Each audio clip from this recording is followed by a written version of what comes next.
buenos días para todos. La superación de la pobreza implica conocer trampas que la perpetúan.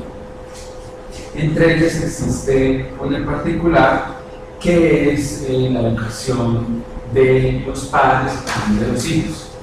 El programa Más Familias en Acción, los programas de esta dirección, usan muchísimo el componente de la asistencia escolar. Quisiéramos impulsar también, junto con el Ministerio de Educación, el tema de la calidad. Pero también observamos que, como trampa de pobreza, observa que las familias pobres no tienen incentivos para continuar su vida educativa, no tienen incentivos para seguirse formando. Entonces, esto causa que perpetúen estos ciclos de pobreza de generación en generación. Hoy traemos, nos acompañan investigadores de la Universidad de los Andes que nos van a hablar sobre el tema y queremos que ellos nos ayuden a resolver por medio de sus investigaciones si programas como Más Familias en Acción, que promueven tanto este componente, sirven como impulsores dentro de las familias para romper esos ciclos, para que se sigan formando tanto los adultos padres como los jóvenes que hacen parte de estas familias pobres del país. Entonces hoy nos acompaña la doctora Sandra García, que es doctora en Trabajo Social de la Universidad de Columbia y profesora asociada de la Escuela de Gobierno de la Universidad de los Andes, donde enseña evaluación de políticas públicas, política social y pobreza y desigualdad.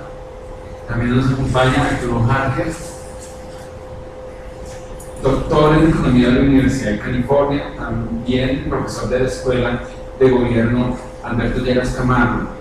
En los últimos 4 años, su agenda de investigación se ha enfocado en estudiar el desarrollo de habilidades cognitivas, sociales y emocionales durante la infancia, niñez y adolescencia, para el diseño y evaluación de programas y políticas públicas en salud y educación. También nos acompaña Jorge Cuartas, maestro en Economía e Investigación de la Escuela de Gobierno. Sus principales intereses de investigación son el desarrollo económico, economía del comportamiento, psicología social y evaluación de políticas públicas y educación. Entonces, les damos la bienvenida y las gracias por estar aquí en la Dirección de Transferencias Monetarias Condicionadas. Aquí nos acompañan equipos de Más Familias en Acción, Jóvenes en Acción, que cada uno de estos equipos adentro tiene una serie de grupos de apoyo. También nos acompañan de nuestra subdirección de articulación de oferta. Y pues del otro lado de la cámara están nuestros equipos regionales que siempre muestran muchísimo interés por todos estos temas. Así que bienvenidos y muchas gracias. No, pues muchas gracias a ustedes por la invitación. Estamos muy contentos de estar acá y de regresar al OPS, donde nos han siempre recibido de manera muy abierta y generosa. La idea de pronto es entonces presentarles pues, los resultados de la evaluación que hicimos. Creo que es más cómoda. Sí. Entonces, lo que voy a tratar de resumir, tenemos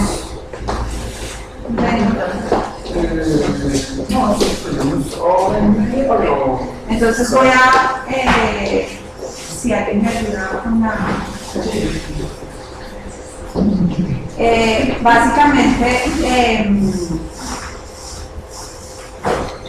queremos arrancar, digamos, motivando el tema, no porque este equipo necesite motivación de por qué es importante, el programa de Más Familias en Acción, los programas de transferencias condicionadas, sino un poquito la motivación de lo que viene a continuación de lo que estamos encontrando en términos del paquete de lo que es potencialmente Más Familias en Acción y de Familias en Acción en sus inicios.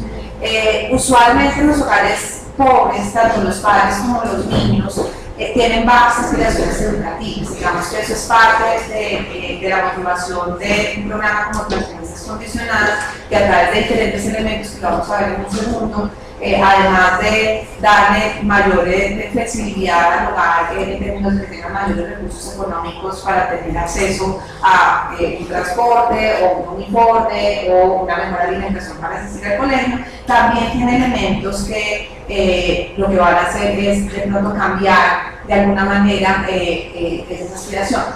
Entonces, lo que se ha mostrado, digamos, en la literatura es que los hogares y los niños que están viviendo en hogares muy vulnerables en términos socioeconómicos tienen bajas aspiraciones por diferentes razones. La primera, por falta de información. Al no tener información no solamente de la oferta educativa que hay en su entorno, sino de los beneficios de esa oferta educativa, las aspiraciones a futuro cambian. Segundo, por estar precisamente expuestos en ambientes que son adversos, en donde hay muy pocos modelos a seguir. Hay una literatura muy extensa que se llama efectos de pares, en donde los niños y los jóvenes que se ven están acompañados en su entorno de personas que son modelos a seguir, pueden cambiar sus aspiraciones y ver que si el mismo de mi vecino de pronto lo logró, yo también de pronto lo logro, porque venimos de contextos iguales. Pero si veo que todos los que están en mi entorno están tomando ciertas decisiones educativas o decisiones de vida, yo pienso que creo que yo también voy a terminar tomando esas decisiones y no soy capaz de hacer algo, digamos, adicional en términos educativos. Y tercero, muy importante, hay un componente de estrés psicológico que en parte se debe a las restricciones de pobreza extrema, en algunos casos incluso lo han denominado estrés tóxico, que hace que las familias y los jóvenes tomen decisiones que no necesariamente son las más beneficiosas para su futuro, pero que tienen que ver con el estrés que genera la adversidad, la escasez extrema y pues, que empuja a las personas a tomar decisiones mirando solamente el hoy y no necesariamente el mañana. Entonces las aspiraciones educativas importan por muchas razones. Primero porque se correlacionan con aprendizaje y eso se ha visto, digamos, en estudios empíricos como los niños y los jóvenes que tienen mayores aspiraciones son niños que también tienen mejores resultados académicos en términos de sus notas, de aprendizajes o el progreso en los grados. Estoy diciendo correlación, no necesariamente es causal lo que estoy diciendo, pero sí hay unas correlaciones aún controladas, digamos, por algunos factores observables. Segundo, porque motiva el comportamiento y decisiones sobre inversiones. Cuando yo tengo una aspiración a futuro y un plan, de pronto yo tomo unas decisiones hoy que me van a guardar un pedacito de lo que tengo para llegar a ese plan. Entonces, tener aspiraciones sí influyen en las decisiones que se toman en hoy.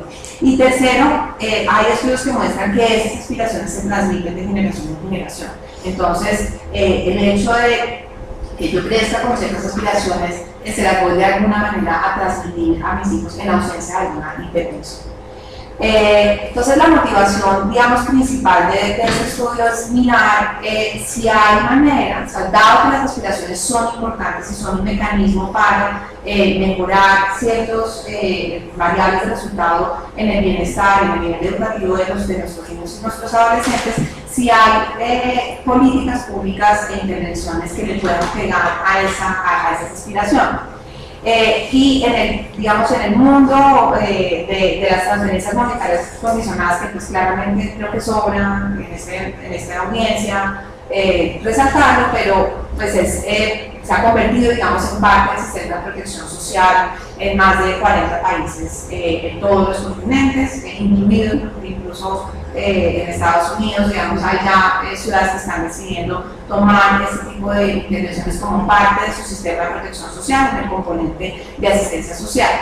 Con una, digamos, aclaración muy grande, y acá nos encantaría recibir su retroalimentación y comentarios. Cuando arranca Familias en Acción, eso no está muy por escrito en alguna parte, pero sí en el discurso que uno escuchaba en su momento, arranca, al igual que otras transferencias condicionadas, con dos objetivos muy importantes. Uno primero, digamos, en el corto plazo, de reducción de la pobreza, vía pues, el subsidio como tal y pues, el acceso, digamos, a unos servicios básicos, si lo vemos desde el punto de vista de pobreza multidimensional. pero muy importante, y ahí es donde viene a veces de pronto la discusión, con un objetivo de mediano y largo plazo, de desarrollo del capital humano y de romper las trampas de pobreza y la transmisión internacional de la pobreza. Y lo digo, digamos, con franqueza, que digamos, a veces hay una contradicción, si se quiere, cuando uno habla de esos objetivos, porque si lo vemos solamente, en este caso el DPS, pues no necesariamente tiene la responsabilidad de que la mayor asistencia escolar se convierta en mayor logro educativo, y por lo tanto a veces ese objetivo de pronto no lo decimos de manera tan explícita, pero en el fondo sí lo vemos en términos de articulación de la oferta, sí queremos que las transferencias condicionadas en últimas contribuyan a ese desarrollo de capital humano. En la evidencia empírica de transferencias condicionadas es muy amplia, pues creo que ustedes la conocen mejor que nosotros. El resumen grande de muchas evaluaciones de impacto en varios países, en más de 40 países, ha mostrado que en efecto han tenido un impacto positivo en asistencia escolar y en diferentes comportamientos que tienen que ver con inversión en capital humano, mayor uso de los servicios de salud, mayor uso de asistencia a control de niños sanos. Y que han tenido, digamos, también efectos en algunas variables psicológicas como reducción del estrés y depresión y en aumento, digamos, de autoestima. Lo que no sabemos, y en esto se ha hecho muy poco, en contraste con lo que se sabe, digamos, en estas variables educativas, es si programas como Familias en Acción pueden o no tener, tienen o no un efecto en las aspiraciones que obviamente afectan estos objetivos a futuro de las transferencias monetarias, de romper con las trampas de pobreza. Si encontramos que en efecto las transferencias condicionadas tienen un impacto en las aspiraciones, por supuesto podemos afirmar que pueden potencialmente afectar de manera positiva una reducción de la pobreza en el largo plazo, porque van a continuar, digamos, impactando de manera positiva las decisiones de los jóvenes y los hogares en el largo plazo. Entonces, este documento que ustedes tienen, esta investigación que hicimos, contesta básicamente estas tres preguntas. ¿Cuál es el impacto de Familias en Acción en su fase 1? Y eso lo quiero subrayar mucho, en las aspiraciones educativas de los padres y de los niños. Y básicamente queremos saber si hubo un impacto o no en las aspiraciones de los niños y de sus padres. Y si sí lo hubo, a quiénes benefició más, y si el efecto fue mayor para los que estuvieron más expuestos a Familias en Acción.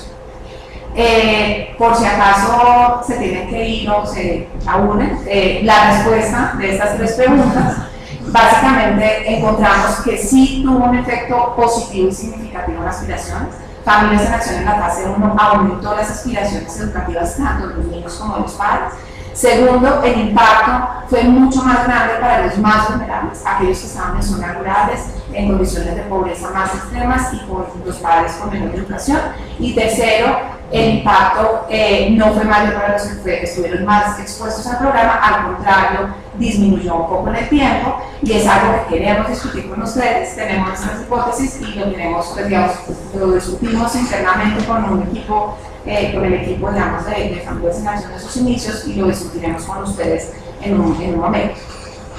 Lo que viene a continuación es que la primera parte me la voy a saltar un poco, porque es la descripción de Familias en Acción, que creo que es hasta ofensivo que yo escriba Familias en Acción. Solo quiero resaltar las diferencias que creemos nosotros que existían, o cuáles elementos de esa fase 1 que ustedes nos contarán ahora si todavía existen en esta nueva fase de Familias en Acción. Y segundo, un poco cuál es ese efecto teórico que nosotros creemos que hay en aspiraciones, para luego ya contarles sobre la metodología que hicimos para convencerlos de los resultados que les vamos a comentar, para luego ya cerrar con las conclusiones, y queremos discutir esas conclusiones y potenciales recomendaciones de política con ustedes y recibir su retroalimentación.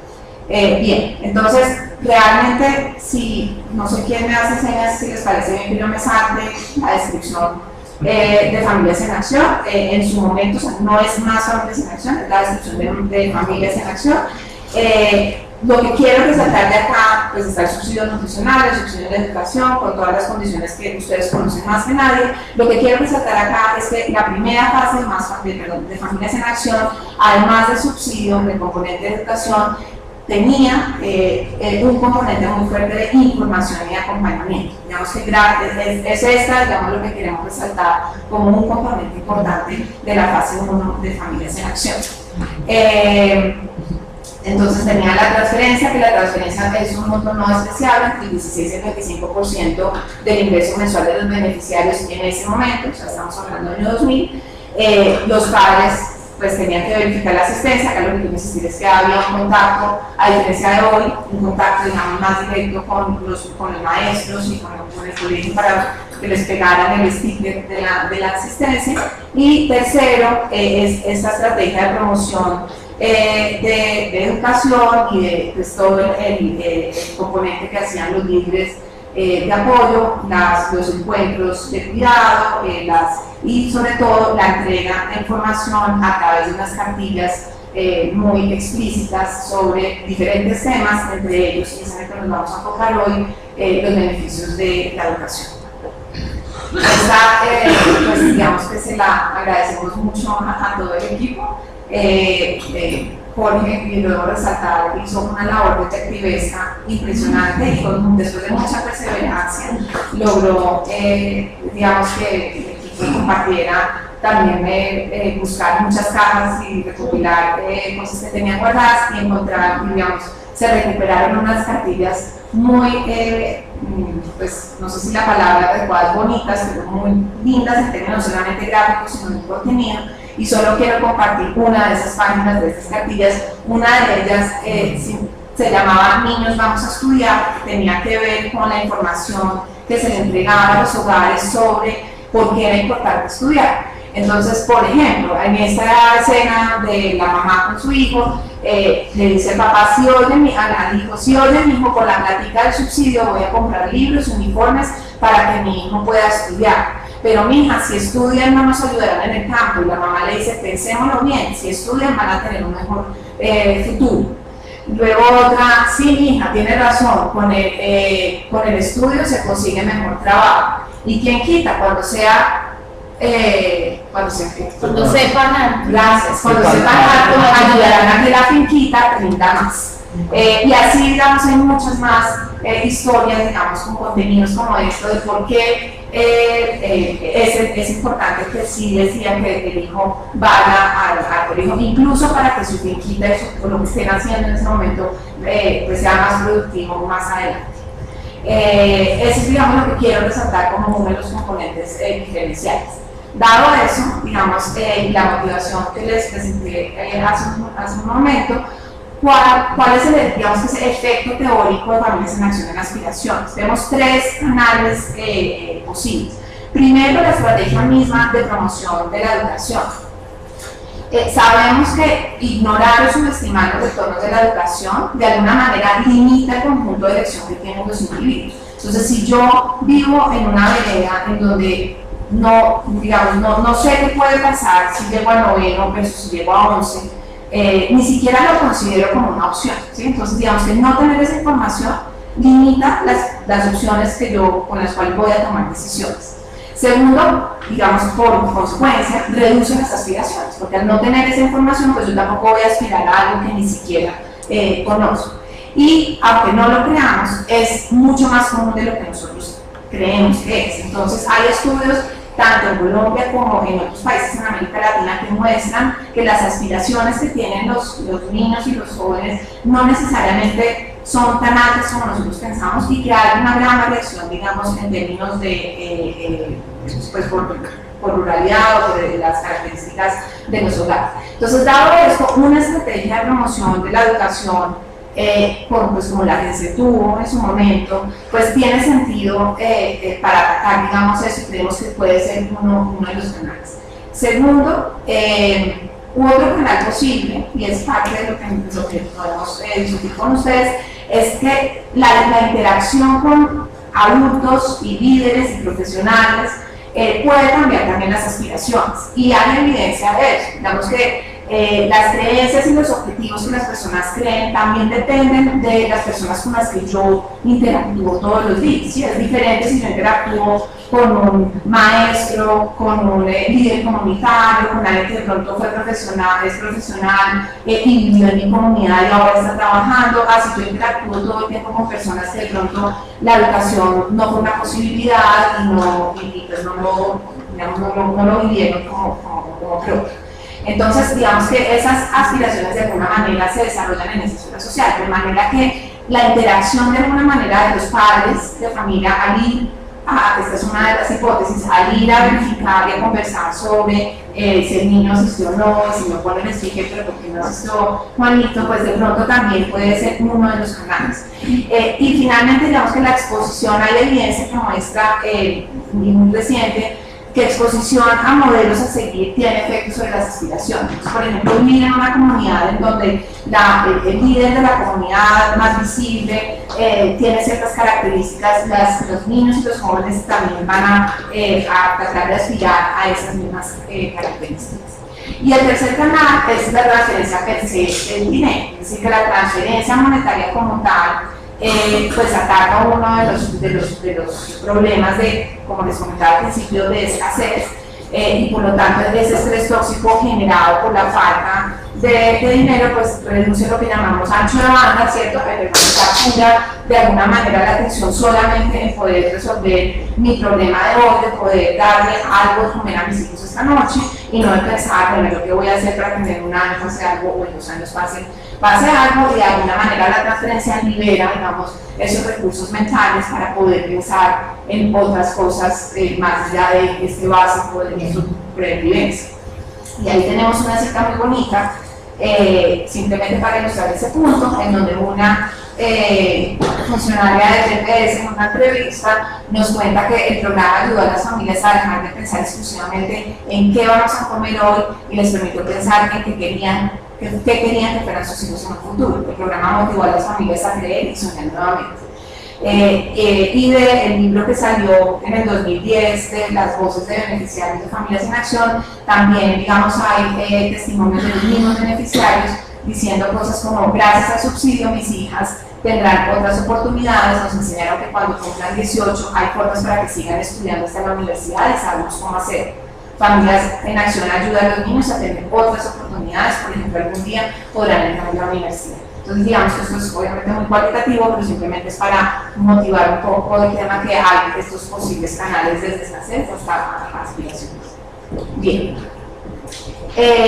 No, digamos que la hipótesis nuestra, o donde queremos concentrarnos, es, a diferencia de las diferentes fases que tuvo Familias en Acción, esta fase en particular tuvo estos dos componentes de manera muy fuerte, ¿cierto? La interacción con los líderes comunitarios y con los líderes escolares, y esta estrategia de entrega de información y de interacción directa con digamos, personas, líderes tanto digamos, del gobierno, pero también de la comunidad, para tener esa información.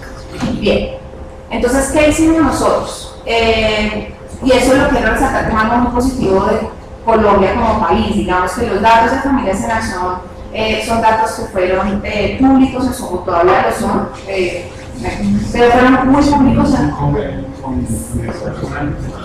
Sí, pero digamos públicos, solo les podía bajar de la página de CINEC en su momento, y eso fíjate, ha sido muy positivo. Creo que después hablamos de esa logística porque creo que hay un cambio en eso, pero ha sido muy positivo porque ayuda a generar mucho, digamos, conocimiento, no solamente ese trabajo, sino más trabajo. ¿Qué hicimos nosotros? Como ustedes saben, en el 2001 hubo un diseño casi experimental de Familias en Acción. Lo que se hizo fue una selección de 50 y aproximadamente alrededor de 60 municipios que recibían, 57 gracias, que recibían el programa, y se buscaron un número similar de municipios que no iban a recibir Familias en Acción en ese momento, que todavía obviamente no era masivo, que tuvieran características muy similares. Y eso, digamos, es lo que es el siguiente mejor escenario de una evaluación aleatorizada, que en ese momento fue imposible por 1000 razones. Entonces, lo bueno de ese diseño es que tenemos desde el 2001 datos de un grupo de municipios que recibieron Familias en Acción y otro grupo de municipios muy similares a ellos que no recibieron Familias en Acción, y a ese grupo de familias que vivían en esos municipios se les hizo un seguimiento en el tiempo. Entonces, en 2001 nosotros usamos los datos de la evaluación experimental de la línea de base que arranca en el 2001 la línea de base, sí, en el 2001 entre junio y octubre se recogió la línea de base. En esa línea de base se recogió información socioeconómica y demográfica tanto de los individuos, o sea, los niños y los adultos, como características de los hogares, y ahí tenemos alrededor de 9.600 individuos, 8.600 padres y 954 niños, y luego en junio, entre julio y noviembre, se hizo el primer seguimiento. ¿Sí? Entonces, digamos que acá lo que quiero resaltar es que tenemos datos y tenemos como país datos de estos municipios que recibieron, hogares que vivían en los municipios que recibían Familias en Acción, con hogares que vivían en municipios muy similares pero que no recibían Familias en Acción, y se tomó información antes de que arrancara el programa y después. Bien.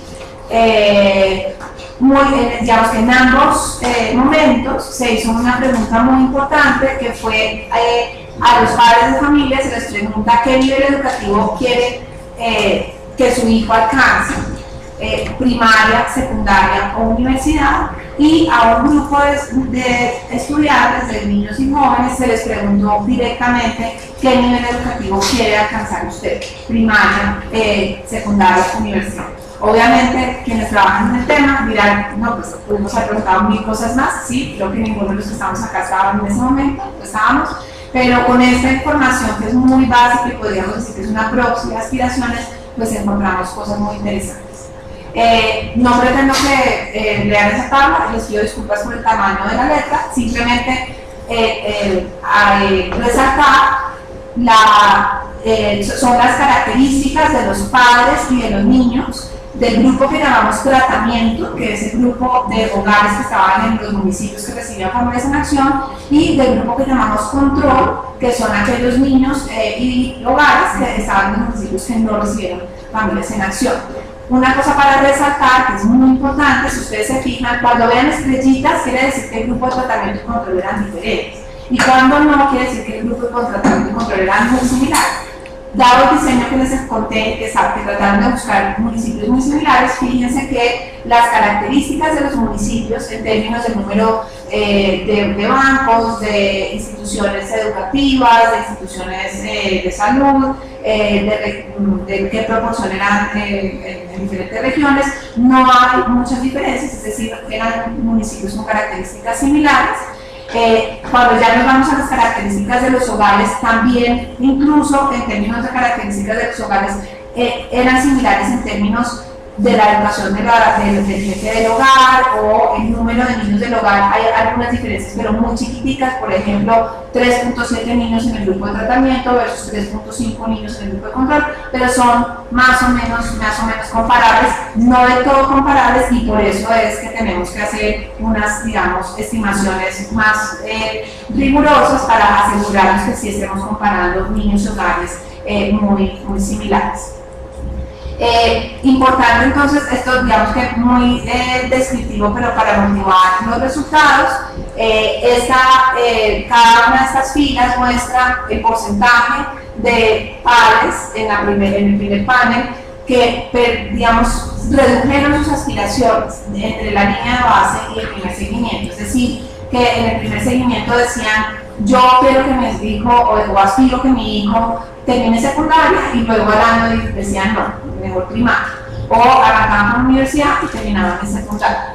Versus la tercera fila, que también fue un aumento en aspiraciones, es decir, arrancaron diciendo yo creo que mi hijo va a empezar en primaria, y resulta que en el primer seguimiento decían no, ahora yo creo que va a terminar secundaria.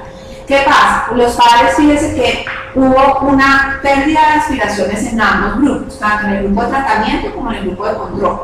Pero esa pérdida es mucho más chiquita en el grupo de tratamiento que en el grupo de control, 16 versus 22%.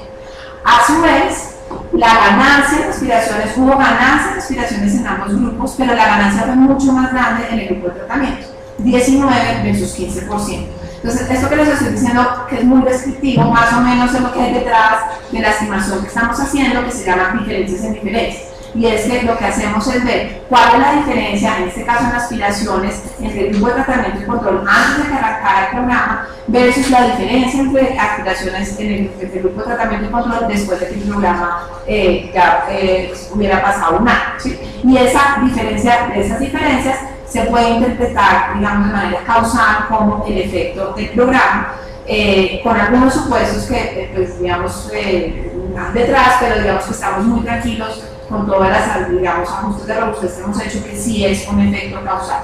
De manera similar a los niños, eso es importante, fíjense que la ganancia en aspiraciones es casi el doble en el grupo de tratamiento que en el grupo de control, es decir, aumenta la ganancia es de 24%, o sea, 24% de los niños beneficiarios aumentaron sus aspiraciones, en contraste con solo el 13% en el grupo de control. Entonces, fíjense que ya efectivamente se ve, o sea, de manera muy desigual, sin hacer ningún ajuste, que sí hay un movimiento muy interesante en aspiraciones. La estrategia de identificación, como les comento, es diferencias en diferencias, que lo que se hace, o sea, lo que dice esta ecuación es lo que les acabo de decir en parámetros, es poder estimar esa diferencia en el cambio en las aspiraciones entre la línea de avance y el primer seguimiento. Y no, quienes, si quieren que digamos entremos en más detalle, lo podemos hacer más adelante, pero básicamente el coeficiente, digamos, en donde nosotros nos vamos a centrar es este coeficiente alfa 3, que es el que va a identificar lo que les acabo de describir, que es este cambio en la diferencia. Ahora sí, los resultados, que creo que es lo más interesante. Básicamente, en esta tabla quiero que nos concentremos en las filas 3 y 6. Estamos haciendo diferentes tipos de estimaciones para estar seguros que no importa cómo hagamos esas estimaciones, el resultado es el mismo, y lo es. Entonces, concentremos en la 3 y en la 6. La columna 3 lo que muestra, y este es este coeficiente que les digo que nos estamos fijando, que hay un aumento de 10.9 puntos porcentuales en las aspiraciones de los padres como consecuencia de haber estado expuestos a Familias en Acción en la fase 1 durante el primer año, ¿sí? Es decir, que en promedio, como consecuencia del programa, los padres de familia aumentaron sus aspiraciones casi que en 11 puntos porcentuales. Segundo, en los niños, ese aumento fue fue de 20 puntos porcentuales. Es decir, como les dije, la respuesta a la primera pregunta es un sí, y un sí contundente. Hubo un aumento muy importante en las aspiraciones educativas, tanto de los padres de familia como de los niños. Segundo, y muy interesante, efectos heterogéneos. Entonces nosotros lo que hicimos fue hacer esa misma estimación que les acabamos de comentar, pero para diferentes tipos de hogares. Este es el efecto promedio para los padres, el 10 puntos porcentuales que les acabo de mostrar, y hicimos las mismas estimaciones para diferentes tipos de hogares. Hogares, por ejemplo, cuyo padre o madre no tenía ninguna educación, es decir, menos de haber completado primaria. El efecto es casi de 14 puntos porcentuales. Niños y adolescentes que viven en hogares rurales, el efecto fue casi 5 puntos porcentuales más que el efecto promedio. Niños que vivían en hogares donde había un niño menor de 7 años también tuvieron un efecto mayor, o niños que estaban en primaria con un hermanito en secundaria. En ese tipo de hogares también el efecto fue mayor que el promedio, de hecho fue casi de 17 puntos porcentuales. Y finalmente, los hogares más pobres, dentro de esta muestra que son hogares pobres, es decir, que dentro de los hogares más pobres de los pobres, el efecto fue casi de 20 puntos porcentuales, el efecto, o sea, casi el doble a nivel de las aspiraciones de los padres. Es decir, que hay un efecto potencial muy positivo y que incluso tiene efectos potenciales en los más vulnerables. Segundo, en los ciclos. Entonces, que ahí es donde queremos tener esa conversación con ustedes. Acá, digamos, E1 quiere decir que recibió más, digamos que estas cortes dependen del número de ciclos que haya recibido el hogar. Desde más de 2 ciclos hasta N5 son entre 8 y 10 ciclos, que está correlacionado un poco con el tiempo de exposición del programa. Lo que encontramos es que en los primeros 3 ciclos efectivamente hay un efecto ascendente, es decir, creciente, ¿sí? quienes recibieron 3 ciclos, el efecto en las aspiraciones es significativamente mayor que quienes solo recibieron 2 ciclos, y lo que digamos que la hipótesis ahí es que claramente se vieron más expuestos a esta información, pero luego el efecto, ojo, no se desaparece, pero disminuye. Sí, el efecto, fíjense que sigue siendo, estas bigoticos o estas linecitas quiere decir el intervalo de confianza. Si el intervalo de confianza tocara 0, quería decir que no es estadísticamente significativo, pero fíjense que en ningún caso, sobre todo después del ciclo 2, toca 0. Es decir, que aún para quienes recibieron 8 de ciclos, el efecto del programa sigue siendo estadísticamente significativo, pero es menor a lo que se vio al inicio. Y ahí es donde viene nuestra hipótesis que queremos compartir. Nuestra hipótesis es que esta intensidad de las actividades y de la información se dio mucho más en ese primer momento que más hacia el final de esos ciclos. Bien. Entonces, para cerrar y abrir acá la discusión y conversación, básicamente, pues resumiendo, encontramos claramente un efecto positivo, insisto, de la fase 1 de Familias en Acción en aspiraciones educativas, tanto de los padres de familia como de los niños y adolescentes.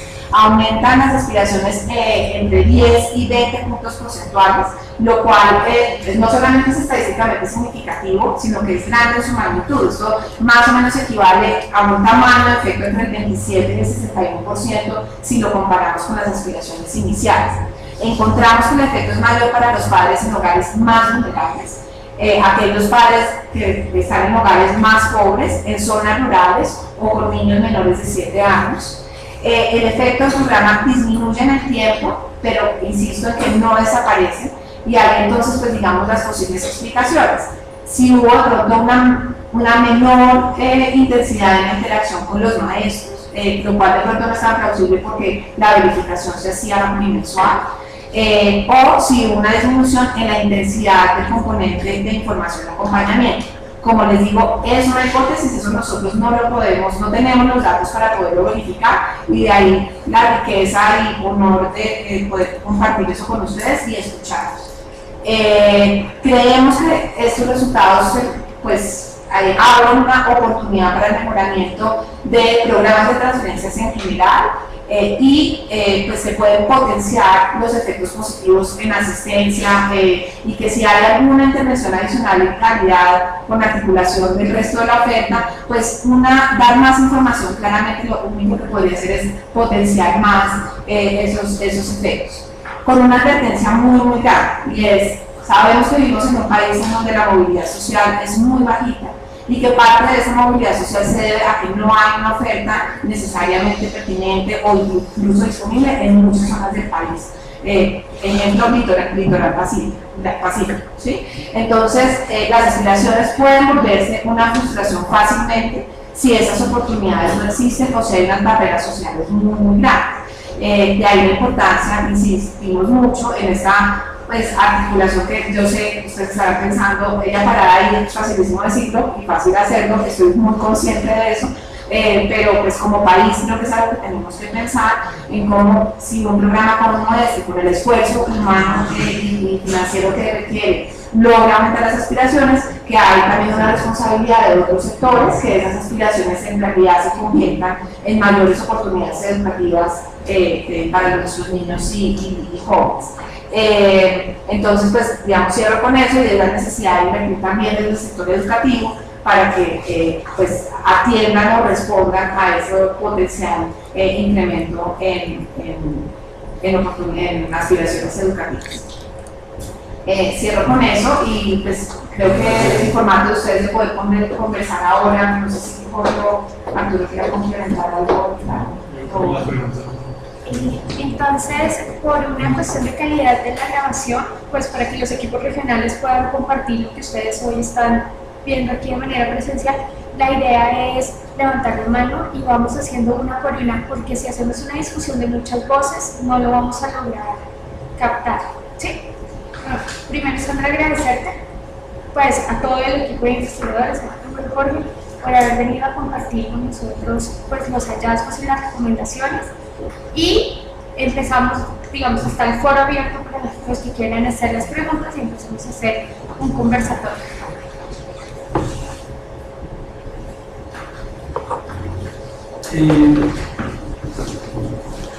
Vemos que ustedes intuyen que el componente de comunicación disminuyó en esos ciclos, pero de 1 hasta el 5, que son ciclos de paro. Sí. O sea, que tomaron un año, ese fue el primer año, y durante ese primer año, hacia el final del año, pareciera que disminuyó la comunicación. Es una hipótesis. Es una historia. Sí. Claro, porque ahí estamos también en otro, viéndolo en largo plazo, pues no en un año, sino en el ciclo de lo que es el programa Familias en Acción. Hubo precisamente una primera fase y segunda fase muy fuerte con esa comunicación con las familias en los municipios, y ya en una tercera fase el componente disminuyó su intensidad. Por eso me preguntaba si era en un año o era una visión de largo plazo, pero veo que era un año.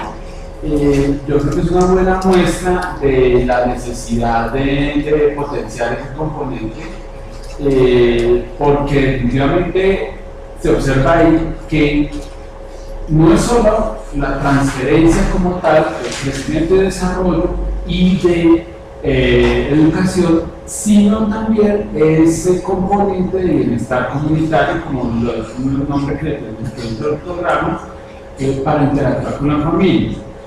Este año hicimos como todo el fundamento, nombrar a las madres líderes, a los enlaces, y ya estamos formando un plan de trabajo para el próximo año, donde pues, también estamos en unas discusiones, y es lo que ellos están diciendo en territorio o lo que nosotros vemos desde con el país, pero el componente vemos la necesidad de que hay que potenciar muchísimo más, pero sí veo yo que por otro lado tenemos aquí asistentes de Más Familias en Acción y de Unidos, que también han fortalecido mucho es actuar con las comunidades.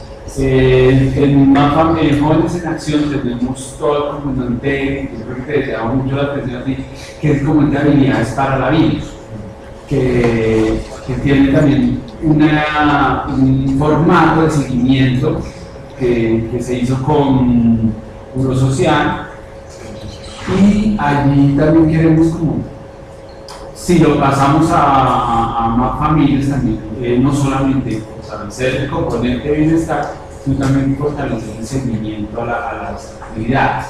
Pero sí, yo creo que aquí están participantes también del componente de territorios de población, quienes son los que tienen el tema de bienestar.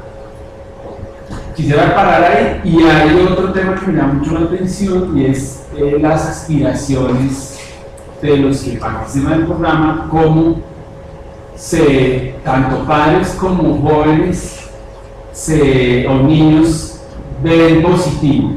Pero me llamó mucho más la atención, y es que si los padres decían, sí, yo le veo como que va a llegar a secundaria pero el efecto en los jóvenes es mayor.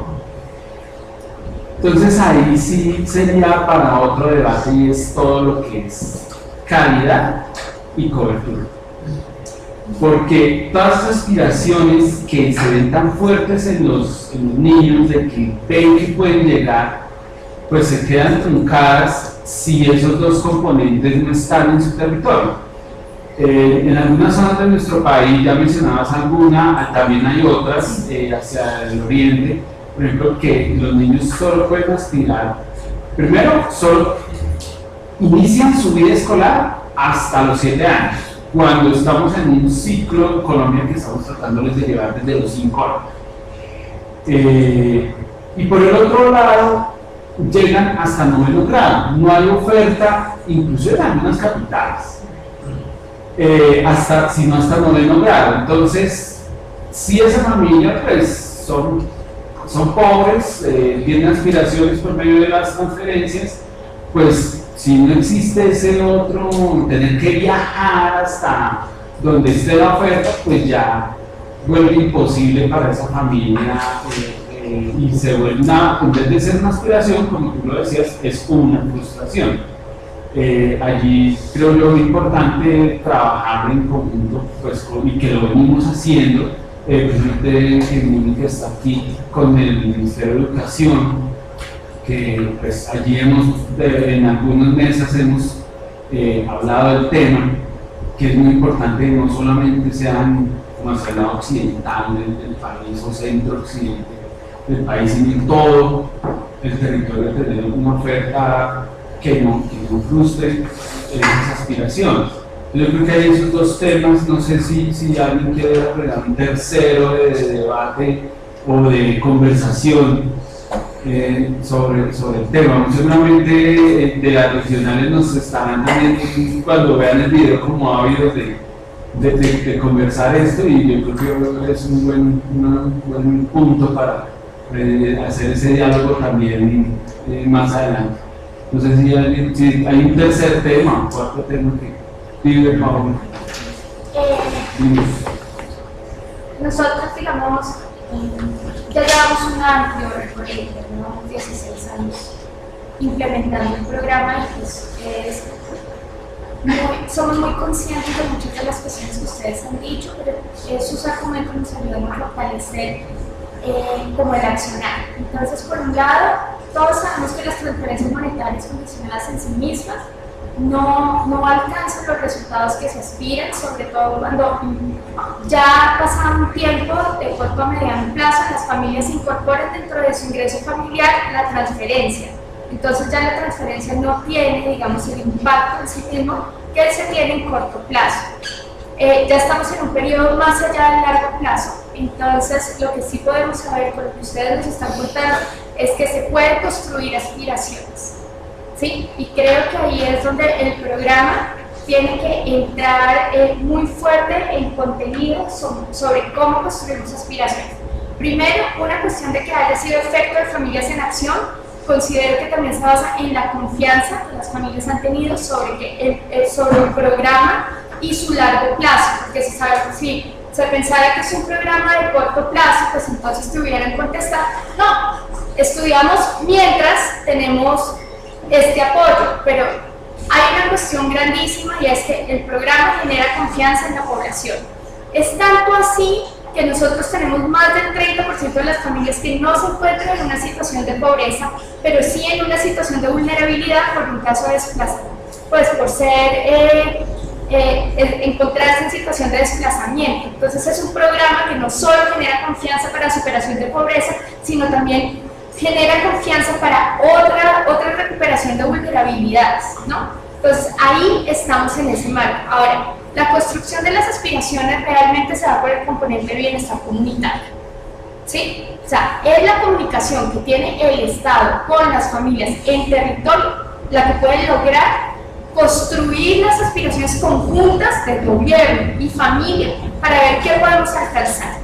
Un gran ejemplo creo que ha sido, digamos, con el incentivo incremental que hemos tenido durante los últimos 4 años, que hemos logrado que más de la mitad de lo que se hacía en Familias en Acción durante esta fase se gradúen. Estamos llegando a los 136.000, 150.000 graduados por año, y aparte de eso, saber que muchos de ellos pueden ingresar a Jóvenes en Acción, yo creo que también ha roto el estigma de que el bachillerato es su último nivel educativo y pueden ingresar a educación superior. O sea, iniciamos con la posibilidad de tener 120.000 cupos en Jóvenes en Acción, hemos logrado más de 256.000 jóvenes pasando por Jóvenes en Acción, y eso implica que hoy tenemos que pensarnos y decir quiénes son los que no han logrado alcanzar el bachillerato. Vayámonos al otro lado. ¿Dónde está la deserción? ¿Dónde está la repitencia? ¿Dónde están esas variables que aún no hemos logrado conectar, digamos, en este camino de movilidad dentro de la educación?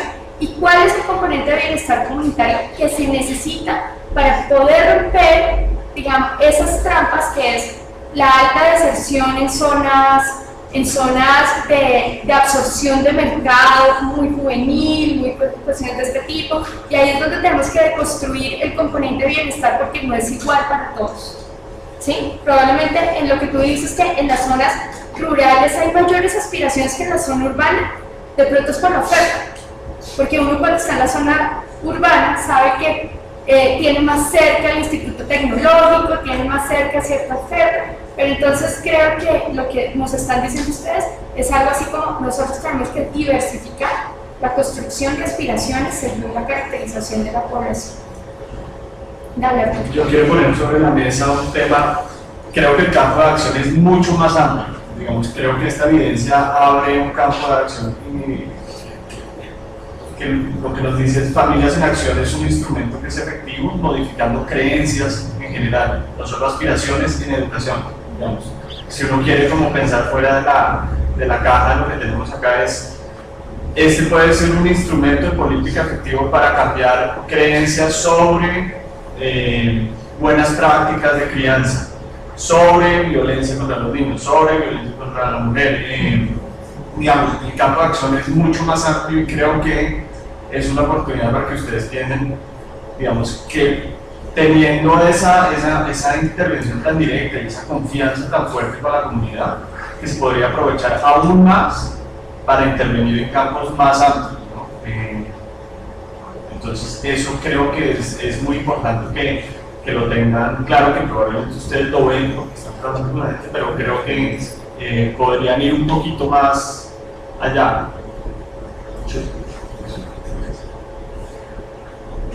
Sí, yo estoy de acuerdo contigo. Y cada vez que uno va a las reuniones con las mamás y a los encuentros departamentales y da cuenta del potencial que tiene este programa casi que para deshinchar la política pública y desarrollarla. Pero, en mi contexto, creo que es subutilizado el programa. En mi contexto muy particular, porque es muy subutilizado porque tiene 3 millones de familias, que eso multiplicado por 2 son 6 millones de personas aproximadamente, ¿sí?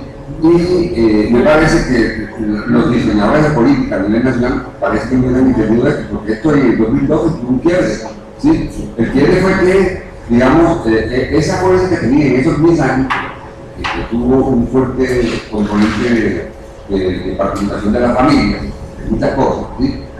Se debilitó, ¿sí? De 4 años para acá se ha debilitado, porque la investigación de ustedes es en los primeros años de este ciclo, se debilitó, ¿sí? Se está tratando de retomar nuevamente y tal, pero digamos el potencial que dice, ¿sí? No solamente para los jóvenes, sino para la familia, para los niños, que ven que hay muchas posibilidades. A esos encuentros que nosotros vamos, las mamás llegan con unas ganas y con unas alegrías, yo digo, pero aquí 200 personas del norte de Santander, de todo el departamento, con unas ganas, ¿sí? De hacer muchas cosas con ese elemento humano dispuesto, y el Estado como que se queda corto en saber qué es lo que tiene en la mano, ¿sí? La otra cosa es la desarticulación entre las entidades, ¿sí? Aunque se han hecho esfuerzos con el Ministerio de Educación, ¿sí? Se han hecho esfuerzos, ¿sí? Ya no se hace, por ejemplo, la verificación con estampillas, sino que se usa información y se podría avanzar mucho más tanto en el tema de salud como en el tema de educación como en el tema de salud. O sea, el potencial es grande, pero digamos, yo no entiendo si han pasado 16 años, ¿por qué nosotros no hemos generado mucho más cosas? ¿Sí? Cuando tenemos a la mano familias de las zonas rurales y las zonas urbanas así en la mano para trabajar, que es una gran dificultad que tiene la política pública en el tema de la focalización, ¿sí? Incluso al interior también digamos, hay falta de esa articulación cultural, reunidos, o las redes juntos antes, ¿sí? Trabajar o muy aislada de nosotros. Últimamente es que había muy grabamos otra cosa, pero yo creo que el potencial del programa es enorme. O sea, no lo imaginamos nosotros que no solamente para construir sueños, aspiraciones, sí, sino hacerlo realidad, ¿sí? Hacer realidad esto en el nivel local y departamental. No sé si Claudia me comenta, porque somos 2 niños, tenemos 9 años de estar aquí y seguimos creyendo que es un programa muy importante porque aquí más de fondo, ¿sí? es articulador de la política pública y el nivel local juntos. Sí, se puede hacer. ¿Sí? Yo sí quisiera complementar con una cuestión muy valiosa y es lo siguiente. No, o sea, estos artículos no los vimos hace 4 años. ¿Sí me entienden? Esto se está viendo hoy en día y una de las cuestiones de por qué bienestar comunitario tuvo una de las crisis es porque cuando no se evaluaron con unas variables cuantitativas, ¿sí? Muy dirigidas a la transferencia monetaria condicional, dejando el componente de bienestar comunitario como un efecto positivo no esperado, que ustedes lo que nos están diciendo es que fue intencional y que aparte de eso tuvo impacto dentro de las familias. Solo con argumentos de este estilo es que los hacedores de política pueden volver a incluir dentro del presupuesto un lineamiento de este tipo, porque lo que nos ha pasado es que eso nos ha dejado muchas veces sin presupuesto y sin lineamiento, dado que se nos evaluó por unas pocas variables que no contemplaron todo el potencial del programa. Vamos con Pilar, Ciro, Julián y Julián. Bueno, sí, me parece como muy interesante la discusión en torno a lo que llamamos nosotros bienestar comunitario. No estoy tan de acuerdo contigo, Pablo, en el tema de cómo ha sido evaluado, porque efectivamente puede que las evaluaciones hayan sido de carácter cuantitativo, pero al interior del programa había una voluntad, y había, digamos, un trabajo importante sobre todo el tema, sí, que era intencional. Es decir, nosotros al interior del programa sí sabíamos para qué era esto y cómo servía con las manos. De manera que si la evaluación dice una cosa, pero nosotros adentro tenemos otra mirada de lo que es el sistema de bienestar comunitario, pues desafortunadamente, como lo dicen los compañeros, digamos en la parte institucional, todavía siento que no está muy claro el tema de bienestar comunitario, porque se han venido dejando muchas cosas de lado. De alguna manera, estos resultados que ustedes nos ofrecen es una voz de aliento también para nosotros como programa y para los que vendrán a partir de la democracia, para que no dejen este trabajo, porque realmente creo que es allí, en la base, y con las familias, y con las mamás, y con los niños, donde tenemos que trabajar. Y adicionalmente, este componente tiene algo también que Mónica centralmente lo va a expresar ahora, que es todo el tema de las mesas temáticas, que también nos ayudan a jalonar a nosotros muchas cosas en el tema de educación y en el tema de salud. De manera que yo sí creo, Julián, que será una oportunidad nuevamente para recomendarle a todos los que quieren de alguna manera poder para tomar decisiones, que ojalá el año entrante de verdad esto sea uno de los temas prioritarios de Familias en Acción. Te adelanto que desde ya, y es que nos ven muy álgidos con este tema, porque precisamente estamos trabajando al componente de bienestar muchísimo. Prácticamente, ya como hicimos las asambleas con las madres, como estamos recibiendo información del territorio, por ejemplo, todo el tema del componente de nutrición, precisamente en las crisis es donde este tipo de elementos de tecnología blanda se vuelven tan importantes. Comparto lo que acaba de decir Paula en cuanto a que cuando te evalúan y de pronto quedan elementos por fuera, y como los que están siendo evaluados están acá, pues todo el mundo va a decir, sí, lo que yo hago es importante, pero como se basa en territorio en lo que digan allá y uno lo recibe, pues, y si no se preguntó sobre eso, pues no había trabajos. Pero también un poco lo de Pilar hay que rescatarlo, porque documentación sí había, aquí se hizo unos libros muy importantes, que algunas personas que están acá o que todavía están en el programa y ojalá no sigan acompañando en algún momento, sabían, pero lo importante es que estos también hay que verlo como unos ciclos, y también es importante a veces cuando uno extraña las cosas en la gente, es cuando ve que ya no están, entonces uno dice, uy caramba, esto era importantísimo y hay que rescatarlo. en eso estamos. Creo yo que este año hicimos ese fundamento con las familias, con las madres titulares, con las madres líderes.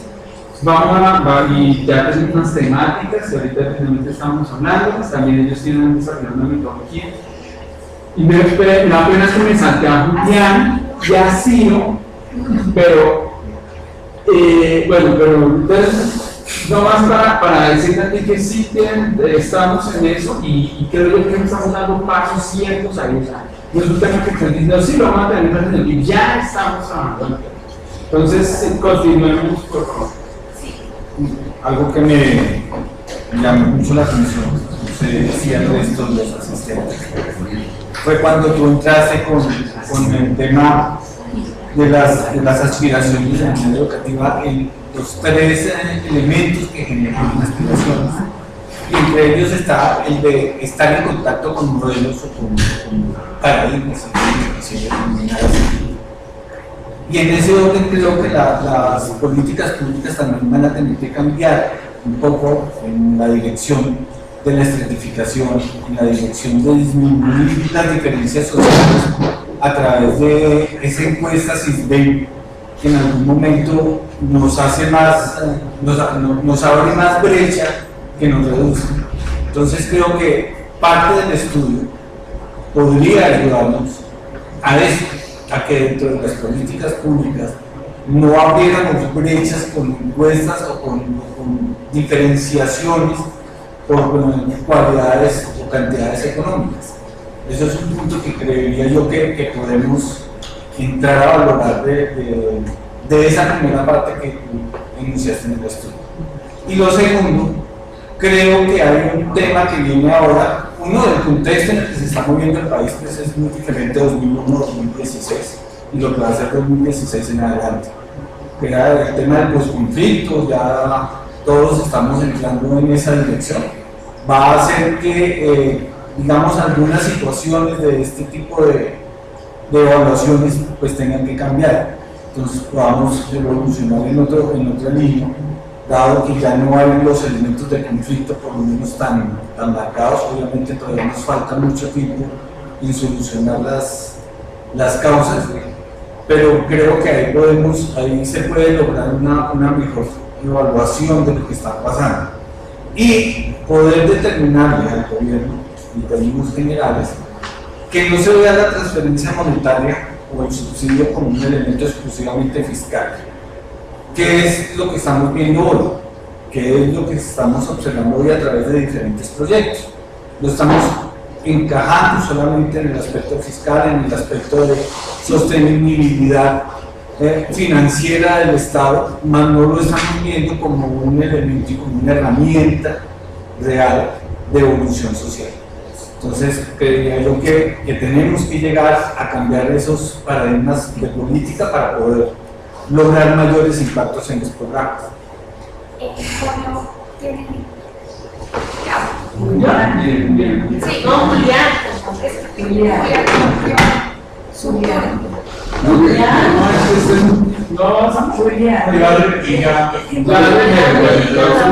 No, muchas cosas, o sea, es que realmente el programa comenzó con 86 municipios, con un piloto, tenía como parámetro menos de 100.000 habitantes, o sea, una ruralidad alta, y tenía estandarizada, digamos, cosas, entre otras cosas, del marco de acción, digamos, dentro de la banca multilateral. No estaba, digamos, este componente de promoción social, no estaba. No lo miraban, no lo medían, nada pasaba. Y entonces se quedaba mucha expectativa dentro del grupo y no se veían si las cartillas, si las mamás eran analfabetas o alfabetas, ¿sí me entiendes? Y si servían o no servían. Creo que de las cosas que faltan en el programa es exactamente eso. Entonces yo creo que las generalidades son muy importantes, pero hay que ir a este tipo de instrumentos y medirlos, y nosotros medirlos, y mirar qué fue efectivo y qué no fue efectivo. Y la otra cosa, nosotros comenzamos, inclusive Pablo y yo, nos contrataron exactamente para empezar con las mesas temáticas, proponer de articulación, porque las cosas que nosotros argumentábamos era que nosotros no podíamos sustituir al Estado. Estado, no podíamos ser un para-Estado.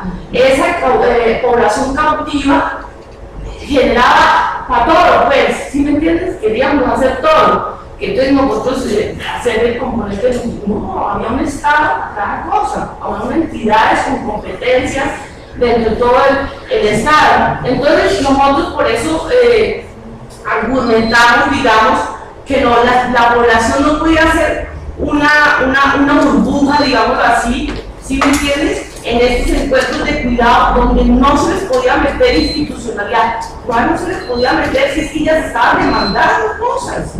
Sí, estaban diciendo, sobre todo en esta parte rural, miren mis niños desnutridos, miren nosotros, la oferta está fallando.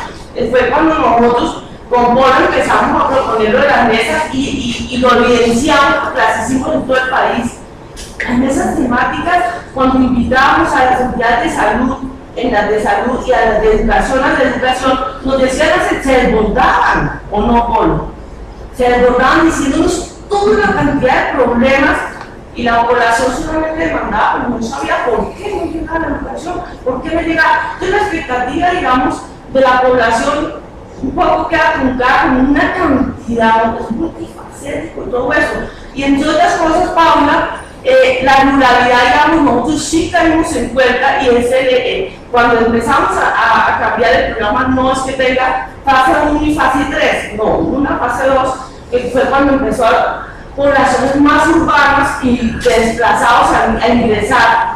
Sí, en el 2005 empezó a ingresar toda esa población, cuando ya se desbordó y nos dijimos, mire, esto es diferente, entramos Bogotá, entramos grandes ciudades, y aquí hay, digamos, una caracterización, digamos así, donde decíamos, mire, la oferta de Bogotá es gigante, ¿sí? Una población que trabaja, una población que es muy distinta a la rural, nada que ver. Entonces, yo no puedo decir que es blanco y negro, sino unos matices grandísimos en este programa. Entonces, la historia, digamos, yo creo que depende de ustedes con quién hablan, mejor dicho. Un poco es así.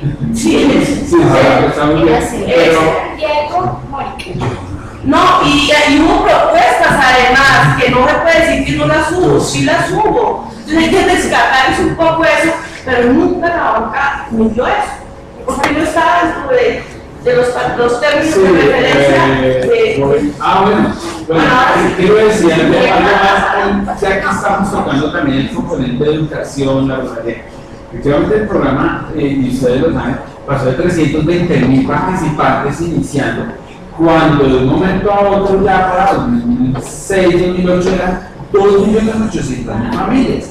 Pero eso, si lo vemos hoy, con el nivel de pobreza que tenemos, con los resultados que está entregando hoy el DAN de crecimiento en el país, las necesidades siguen siendo todavía hoy de potenciales de familias no menos de 2 millones más a las que ya tenemos, no menos. Pero quiero agregar una cosa, ¿por qué yo molesto tanto con jóvenes? Porque cuando estamos en estos encuentros con las familias, en nuestras asambleas, en los encuentros con las madres, y ven estas falencias del sistema de protección, de promoción, de protección social, ven en Jóvenes en Acción esa traducción de las aspiraciones. ¿Qué ha pasado? Voy a contar la anécdota. Yo he ido a varias asambleas y lo que me ha tocado interrumpir, o sea, me sabe que la asamblea para. Cuéntanos qué es Jóvenes en Acción. ¿Sí? ¿Por qué? Precisamente porque la gente ve allá que puede continuar ese hijo en ese camino de permanecer en el espacio educativo, retrasar su entrada al mercado laboral y entrar, cuando entra va a estar muchísimo más preparado con unas aspiraciones más altas. O sea, las familias en general, y no estoy hablando de la asamblea de Medellín ni de la red, estoy hablando de la asamblea de Casillas Meta, estoy hablando de la asamblea de Salgar, estoy hablando de municipios de Santander del Quilichao, que tuve que era indígena, era una asamblea indígena. y paramos la asamblea para hablar de jóvenes.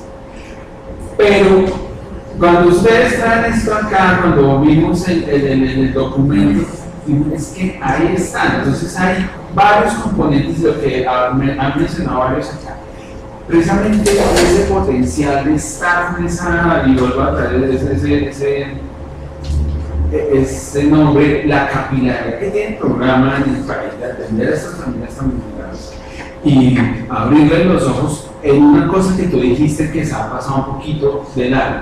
La trampa de pobreza no solamente que voy a repetir que mi hijo tenga de pronto el mismo ciclo educativo mío o un poquito más, sino que dijiste algo importantísimo allí que ustedes encontraron que bueno, está confirmado que es la trampa de la falta de información.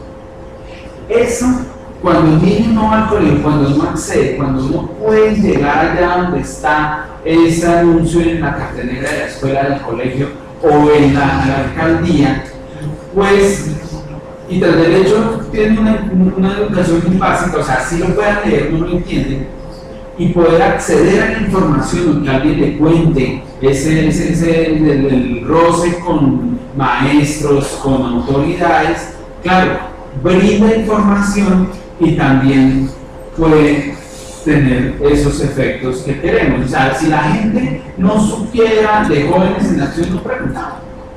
Es así de simple. Y eso el programa, cuando hacen los componentes, se hace el componente de bienestar, se presenta ante las mares y ante los alcaldes y ante los enlaces municipales el programa. ¿Y qué hace la Dirección de Transferencias Monetarias Funcionales? Presentamos que es prosperidad social, ahí ya estamos llevando todas esas preguntas, todas las inquietudes a la comunidad. No más quería decir. Vamos a Jorge. Antes de que uno de los argumentos, además, para soltar el papel, digamos, con el que la mamá iba, y tú decías que una de las cosas era la interacción, una cosa que fue muy discutida en el programa. Si quitábamos esa interacción y empezábamos a cruzar bases de datos con las entidades y se acababa eso, pero es que realmente dentro de la percepción que teníamos, pues esa interacción era puramente operativa y el profesor finalmente terminaba. Si corre el serio, hace la otra y corre el serio. Es decir, podíamos liberar esa cosa operativa para una cosa muchísimo más enriquecedora de otro tipo. Y ese fue el argumento y creo que pues, está bien. Válido. Diego. Yo pertenezco al grupo de trabajo Jóvenes en Acción y viendo la historia de Familias en Acción, la carga y la experiencia positiva y el andamiaje que han tenido los compañeros, permitieron que de una u otra forma el Estado colombiano o el gobierno nacional tratara de darle sustentabilidad a Familias en Acción a través de Jóvenes en Acción, que era lo que hablaba el doctor Julián en su momento, de proyectar a esa intervención frente a un futuro inmediato. La doctora mencionaba en uno de los objetivos el tema de la transición intergeneracional de la pobreza. Yo soy de base gerontólogo y siento que Familias en Acción y Jóvenes en Acción no solo lo está aportando en temas inmediatistas, y cuando el doctor habla de ver un poco por fuera de la caja, digamos que yo siempre que tengo estos escenarios aprovecho el debate para traer a la población el tema del envejecimiento activo y cómo Familias en Acción desde su quehacer y aporta al proceso de envejecimiento humano viendo una Colombia a futuro. ¿Sí? Estos jóvenes, estos niños que están teniendo una intervención de una transferencia monetaria condicionada en términos de seguimiento de salud, eso cómo impacta a futuro a esa persona cuando vaya a ser adulta, cuando vaya a ser adolescente. Siento que los escenarios de bienestar comunitario deben ser un ejercicio que siga potenciando ese quehacer y que invite a la articulación de la oferta a llegar a esos escenarios. ¿Cómo nosotros podemos involucrar a la Secretaría de Salud Municipal a que hagan ejercicios de política pública en temas de prevención y promoción? Si bien es cierto, nosotros no podemos implementar un programa tan robusto y tan grande porque implica casi que hacerle un seguimiento a todo el ciclo vital, sí podríamos empezar a generar acciones concretas. Y eso es una intervención de política pública que da sustentabilidad en el futuro. Entonces yo siento que el gran reto que nosotros tenemos es ese, partiendo de toda la experiencia y todo el cúmulo positivo que han tenido mis compañeros de territorios y poblaciones en intervención con la comunidad, que es un escenario que estamos rescatando y que debemos acrecentar, dándole un carácter de mayor seguimiento y mayor técnico. Entonces, Jóvenes en Acción da esa continuidad. Ahí tenemos un bache grandísimo, tenemos una población entre 30 y 45, 50 años que no está teniendo unos objetivos, una intervención muy fuerte del Estado colombiano, y luego los tomamos en Colombia Mayor y les damos una transferencia monetaria condicionada en una situación de emergencia explícita, de urgencia manifiesta, ¿no? Adultos mayores sumamente deteriorados, sumamente excluidos, que son una carga en términos fiscales, como lo mencionaba Don Ciro, para el Estado colombiano, con enfermedades prevenibles. Es que no puede ser que usted llene el Campín 3 veces con personas que pueden haber prevenido hipertensión arterial, osteoporosis. Entonces, viendo el ciclo vital así muy por encima y entrando al detalle, y pensando en el envejecimiento activo como un indicador de desarrollo territorial municipal, seguramente los ejes de articulación de la política pública podría llegar a generar unas nuevas alternativas de intervención. Gracias. ¿Moni? Sí, bueno, yo quisiera pues ir como hacer el recorrido en el tiempo, pero también siento que en ese momento pues han habido, son transformaciones realmente.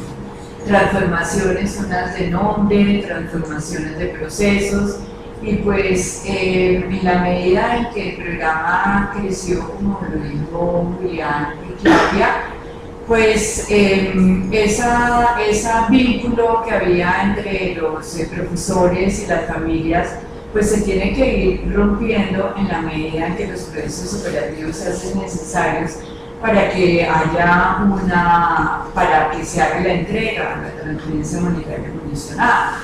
Porque no es lo mismo hablar de una población de 600.000 a 3.500.000 que en un momento tuvimos, seguramente en el 2007, y luego ya hemos llegado, pues, entiendo, a partir de las inscripciones que hubo en el 2012, cuando se hizo el cambio, pues porque ingresaban la medida de puntaje para el programa, pues salieron algunas familias. Entonces ese cambio, pues en la verificación también se hizo por poder hacer el proceso operativo mucho más rápido, mucho más que hubiera como trazabilidad. Pero adicional a eso, nosotros en el componente que teníamos, yo estoy pues desde el 2001 en el programa, y veo que también al principio el componente que no era solamente decir que la familia recibía el incentivo y colocaba la mano para que se lo diera, sino que hubiera algo que hiciera un cambio, y que ustedes lo hablan como un cambio, como hacer un cambio en esa creencia a través de todos los programas de pautas de confianza o violencia intrafamiliar, lo que tuvieran esas charlas que nosotros hacíamos, esos encuentros de cuidado que se llamaban en ese momento, y pues quedó en el documento que se llama Encuentros Comunitarios en la presentación, pero en el documento pues que yo lo revisé, sí dice encuentros de cuidado, encuentros de cuidado, pero algo así. Entonces, eso lo hablan directamente y que fue un aporte real. Pero si nosotros nos trasladamos en el tiempo, solamente se han transformado o se han cambiado las palabras, ¿sí? Porque esos encuentros de cuidado pues tenían un sentido que era con la atención y cuidado, o sea, una parte de la institucionalidad y una parte del cuidado que hacían las familias, pero siempre la institucionalidad estuvo presente. Luego viene el cambio en el 2012, que con unas familias en acción, que se abre como en los encuentros de bienestar y quedan como estáticos, pero porque también las mismas familias se van como aburriendo de ir a esos espacios que seguramente no tenían una niña. Entonces, ahora son los encuentros pedagógicos que se espera que tengan una línea de pedagogía, como lo que decía Claudia, para que se pueda también medir. Pero entonces, ¿en qué momento se necesitaría que esos espacios para poder ser medidos pues sean de pronto obligatorios? O que sean simplemente que vayan las familias porque quieren, pero porque quieren a veces no, porque tiene que haber algo. Toda esa información que hablaban ustedes de información, de cartillas, de elementos constructivos para las familias, pues son importantes porque ellas necesitan, es una forma de aprender a través de esos cómics que se hacían, que fueron como 6 o 7 de diferentes temas, pues es un material bonito que se hace con la familia. Cuando el componente estaba como con la parte de promoción, en que era toda la información que recibían las familias, pues hubo la parte de articulación institucional que tampoco se ha medido y es donde entra seguramente esto del fortalecimiento institucional, que fue cuando entró toda la parte de articular realmente, articular como el Estado hacia el programa. Y pues se crean esas mesas de temáticas y que se han continuado con esas mesas temáticas y se han continuado con estas temáticas pues, que se crearon en ese momento con Claudia y Ricardo, que se incluyeron dentro del convenio, que también fue un cambio muy positivo que tuvo en esta fase del 2012 al 2016, porque uno tiene que resaltar también las cosas que se han hecho, que fue un cambio para que los alcaldes se apropiaran realmente de cumplir con la oferta, pues porque la demanda la tenemos, pero que se cumpliera también con la oferta. Y a través de estas mesas temáticas, pues se empieza a cumplir con la oferta, pero también de la mano con las instituciones, con el Estado, para que ellos también hagan acompañamiento y se den cuenta de qué es lo que realmente están solicitando las familias, desde el territorio hacia arriba, porque una cosa es como nosotros miremos desde acá el territorio y una cosa es bajar realmente el territorio y todos los equipos regionales que están en el territorio son los que tienen la vivencia, pero nosotros que hemos bajado al territorio y también conocemos el territorio, tenemos la vivencia, sabemos qué es lo que ellos claman, como decías tú, Claudia, que clamaban de muchas cosas de institucionalidad, pero en este momento también se han dado grandes pasos. Yo pienso que ahora falta, porque ya hay un instituido con el Ministerio de Educación, un comité de cobertura, se va a incluir también el acceso, porque no es solamente tener la cobertura de los cupos, sino es también mirar ese acceso de cómo llegan las familias al territorio y las necesidades que ellas tienen, de que pueden tener que le falte el transporte, los restaurantes escolares. Entonces es un ejercicio desde bienestar comunitario, que es como se llama ahora el componente, porque el componente se ha transformado. Primero fue promoción, luego fortalecimiento institucional, que se incluyó esa parte de la articulación institucional como tal, trabajando con todos los sectores, el sector de educación y salud, y luego viene esta unión de la articulación y de la parte de la participación con las familias, pues que se llama bienestar comunitario, que quedó pues como solamente en el nombre, pero a partir pues de este año, pienso que hacia el año entrante, como dice Guillermo, hacia el 2017, pues se va a introducir otra vez este componente, fortaleciéndolo, y pues que ese trabajo de ustedes también hace que se mire no solamente que hubo algo que movió a las personas y que en el documento uno lo entiende más y lo lee más que seguramente en la presentación. En el documento que tienen ustedes es más fuerte en sus conclusiones y demás, y pienso que no es que solamente en un año, en un ciclo, fue que sucedió esto, sino que ustedes dicen que es como a través de los 10 años que se dieron cuenta de que permaneció ahí fue medido en un año, fue medido en un año, varios ciclos en un año, 6 ciclos en un año.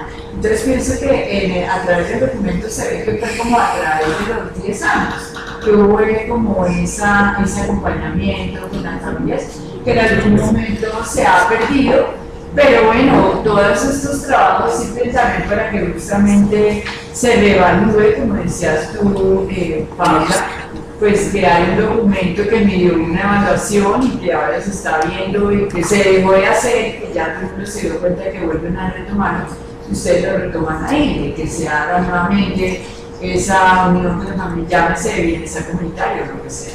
Entonces me parece que es como válido, pero pienso que han sido transformaciones dadas y cambian muchas veces entre nosotros.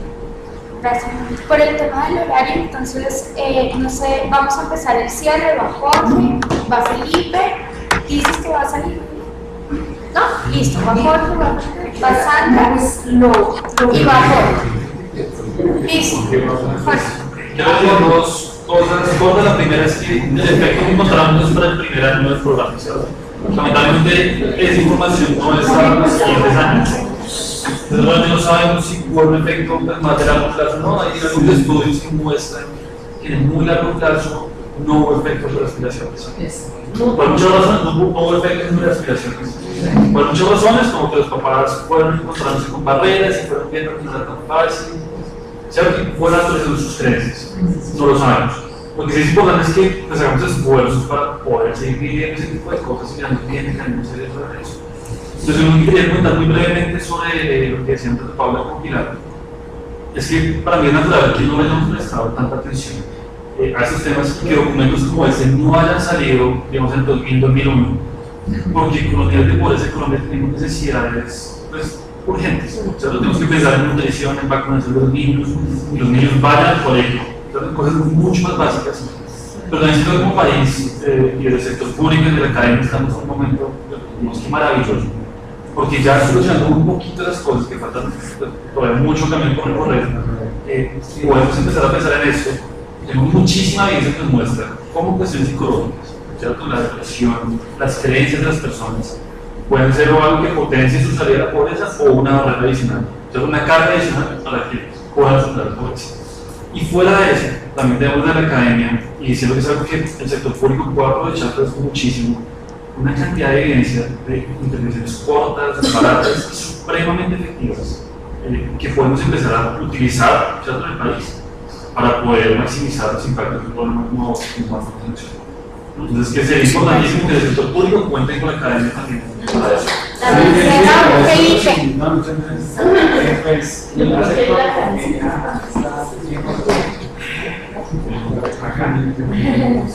bueno, quiero felicitarlos por la investigación, también aprovechar porque es una oportunidad para hacer investigaciones de tipo cualitativas.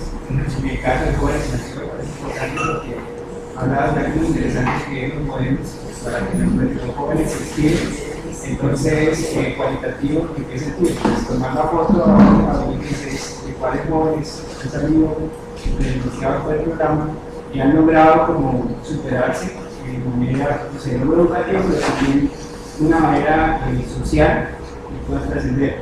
Entonces me parece importante porque es una oportunidad para documentar investigaciones de tipo cualitativos que sean modelos, que ojalá se puedan llevar a las expertillas, a los materiales que sean más simples, para ponerlos en conocimiento del público en general y pueden generar a partir de ideas que pueden transformar. Gracias. Gracias. Solamente quería decir a raíz de la intervención de Mónica que sí están puestos todos los temas en el rediseño que se hizo durante todo este año desde territorios y poblaciones con el componente de bienestar comunitario a través de los espacios, a través de los encuentros pedagógicos y en los encuentros pedagógicos lo que nos llama también es como la atención a que no bajemos como la guardia y vamos bien. Creo que estamos a punto de recoger también los temas de interés que apuntan a los objetivos del programa de Familias en Acción, en Salud, en Educación y en Bienestar Comunitario. Yo muy breve, pues me hubiera encantado conversar más y ya tomé muchas notas. Solo quiero responder como a dos cosas o dejar una mesa. Uno es, acá recientemente lo voy a compartir con ustedes, acabamos con otros colegas de la escuela un diagnóstico sobre la educación media y escuchando a Paula de las razones, digamos, de no asistencia, muchos de los jóvenes, no tengo los porcentajes en mi cabeza, pero más del 40% de los jóvenes de entre 14 y 17 años que no están asistiendo, en su mayoría, claro, está la típica respuesta de no me interesa, que eso no es visto, eso es el problema del Ministerio de Educación, pero una proporción no despreciable manifiestan necesidad económica, sobre todo los hombres, y tener que ayudar en el hogar, sobre todo las niñas, las mujeres. Entonces yo creo que ahí todavía, si bien, claro, se ha logrado muchísimo, el potencial que hay todavía a través del complemento de lo que ustedes están hablando me emociona mucho, y es que no solamente entregar la transferencia, sino cómo potenciarlo para que, porque es alguna información, sí se empiezan a cambiar esos comportamientos. Y lo otro es, pues, lo que he escuchado, pues no, sin meterme, digamos, porque no conozco lo que está pasando ahora, pero yo sí creo que ha pasado 16 años y hoy en día la información se puede entregar de diferentes maneras, no necesariamente entiendo que escalar lo que había antes es inviable, digamos, pero con la tecnología que existe, con el conocimiento que tenemos, digamos, de cómo se puede entregar la información, pues sí, emocionaría mucho de pronto, no sé, en otro momento, pues explorar esas posibles intervenciones cortas, baratas, como decía Jorge, que esa información que no vale mucho y entregarla, pues sí puede ser un poder. Pues Julián, yo no sé, Julián, si estaría de acuerdo, pero sería muy chévere que tuviéramos unos conversatorios periodísticos con la academia, porque nos hacen mucha falta los resultados que ustedes nos van a inventar y a muchas luces y a ustedes también les va a sería excelente. Bueno, Paula. Pablo, y yo quiero terminar. Listo. Pablo, que el programa se hizo un esfuerzo con Jóvenes de Nación. Trabajó en generación de 5.000, que estaban por allá hace 5 años a 250.000, y se dio cuenta de eso, de ese efecto espejo que producía la transferencia en los muchachos de la secundaria, ¿sí? 250.000, y la regla que claro es la que ha evitado que este programa esté mucho más arriba que lo que tiene el impacto. Lo segundo, también recordando lo que decía el compañero, es que el país tiene que ponerse en modo conflicto, ¿sí? Y una de las grandes críticas que hay a estas entidades es que tienen que ser de un modo o de un modelo más descentralizado para que eso tenga impacto. Es de las grandes cosas que dicen todos, las evaluaciones de RINDE, de no sé quién, de lo otro, ¿qué hacemos frente a la ejecución de los recursos del conflicto? Pues sí, hay que digamos, y esta palabra es una frase de cajón, descentralizar más realmente para que los territorios y los actores de los territorios desarrollen esta política. Sí, eso digamos el quería decir. No, pues lo único que yo quería comentarte es que somos conscientes de las situaciones que han hecho alarmas de deserción en los últimos años, o sea, digamos, estoy parcialmente de acuerdo con tu apreciación, porque desde que el CISBEN tenía en su mentalidad la construcción de un multicausal de pobreza, entonces las evaluaciones fueron realizadas después y las evaluaciones pudieron haber tocado muchas de las variables multicausales de pobreza y no únicamente las que tocaron, entonces nos hubieran podido reafirmar en muchos sentidos la fortaleza del componente de bienestar comunitario que no se logra. Ahorita con la evaluación de impacto que estamos contratando para Jóvenes en Acción, ya somos muy conscientes de la parte cualitativa y cuantitativa, le estamos dando el mismo peso, estamos haciendo una regulación de métodos y entonces eso es lo que estamos contratando. Llevamos unas 4 evaluaciones que hemos realizado de métodos mixtos, que también nos han dado muchísima información. La otra es que con el tema de la deserción, entonces hemos trabajado en temas de trabajo infantil, sabemos todo lo que viene con trabajo infantil oculto, y también con la maternidad y maternidad adolescente, donde también vemos lo que significa centrar el componente de bienestar comunitario en el adolescente, ¿sí? En el adolescente, y que el adolescente sea la gente de la familia, y no la madre sea la gente de la familia, sino el adolescente la gente de la familia. Y ahí también tenemos muchísimos aprendizajes que creemos que si logramos escalar podemos reducir un poco, o sea, tocar esos puntos de pobreza. Y les quiero agradecer muchísimo por habernos traído este documento. En este momento estamos en rediseño del componente. Ya. El impulso al componente. Muy bien, bueno, pues igualmente, como dice Paula, mil gracias Sandra, Jorge, también a Arturo, muchos saludos, me acompañó un rato. Precisamente, ahorita que estamos hablando de otros métodos, en el programa también, y Lidia, ahora que habló, me acordó, tenemos unos temas muy buenos con la nueva tecnología y algo que fue lista para ahorrar. Lista para ahorrar es una muestra de muchas cosas que se conversaron acá y que lo aplicamos hace poco. Siempre el tema presupuestal, pero el próximo año vamos a volver con otros socios que tenemos en el territorio que nos están apoyando, porque definitivamente ya hay más alternativas para llegar a la población, no solamente los cuentos, y son muy efectivas, y demostramos cómo las familias se unen para esto. Pero bueno, aparte de agradecerles, también de escucharnos, de pronto espero haberles dejado inquietudes en el equipo, inquietudes en investigación. Definitivamente no nos hemos quedado quietos en solo las transferencias, han pasado ciclos, se han transformado nombres, se han transformado algunos objetivos, pero seguimos trabajando con las familias, seguimos haciendo cosas que creemos importantes. También hay que rescatar otras. Ustedes tocaron un punto que en un año se observó. Si tuviéramos precisamente ese largo plazo, estos 16 años, seguramente también tendrían otros temas a reducir allí, pero fue muy causal que estuvieran aquí en este momento tan ácido de discusiones. La operación normal continúa, que son los pagos, pero lo importante de transmitir ahí es que estamos aprovechando ese potencial que tenemos en territorio para establecer mesas de diálogo con ministerios, con entidades. Tenemos un componente fuertísimo como Familias con Bienestar, Generaciones con Bienestar, con ICBF, Ministerio de Educación, Ministerio de Salud. Estamos buscando fortalecer más esa unión. Los sistemas de información han cambiado, como lo decía Polo, ahora intercambiamos datos, antes era por medio de los stickers. Hay una revolución muy grande, hemos aprovechado todas estas tecnologías, pero efectivamente hay cosas que tenemos que de pronto seguir haciendo, también muy modernas, pero no abandonando.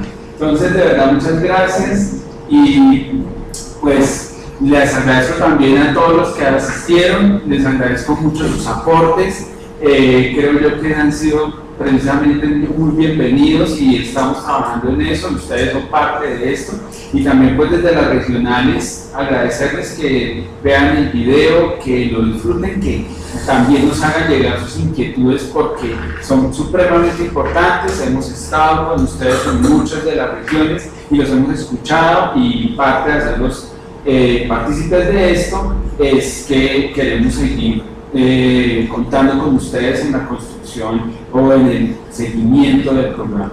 Bueno, muchas gracias a los organizadores también, de verdad que muy buena labor. Gracias.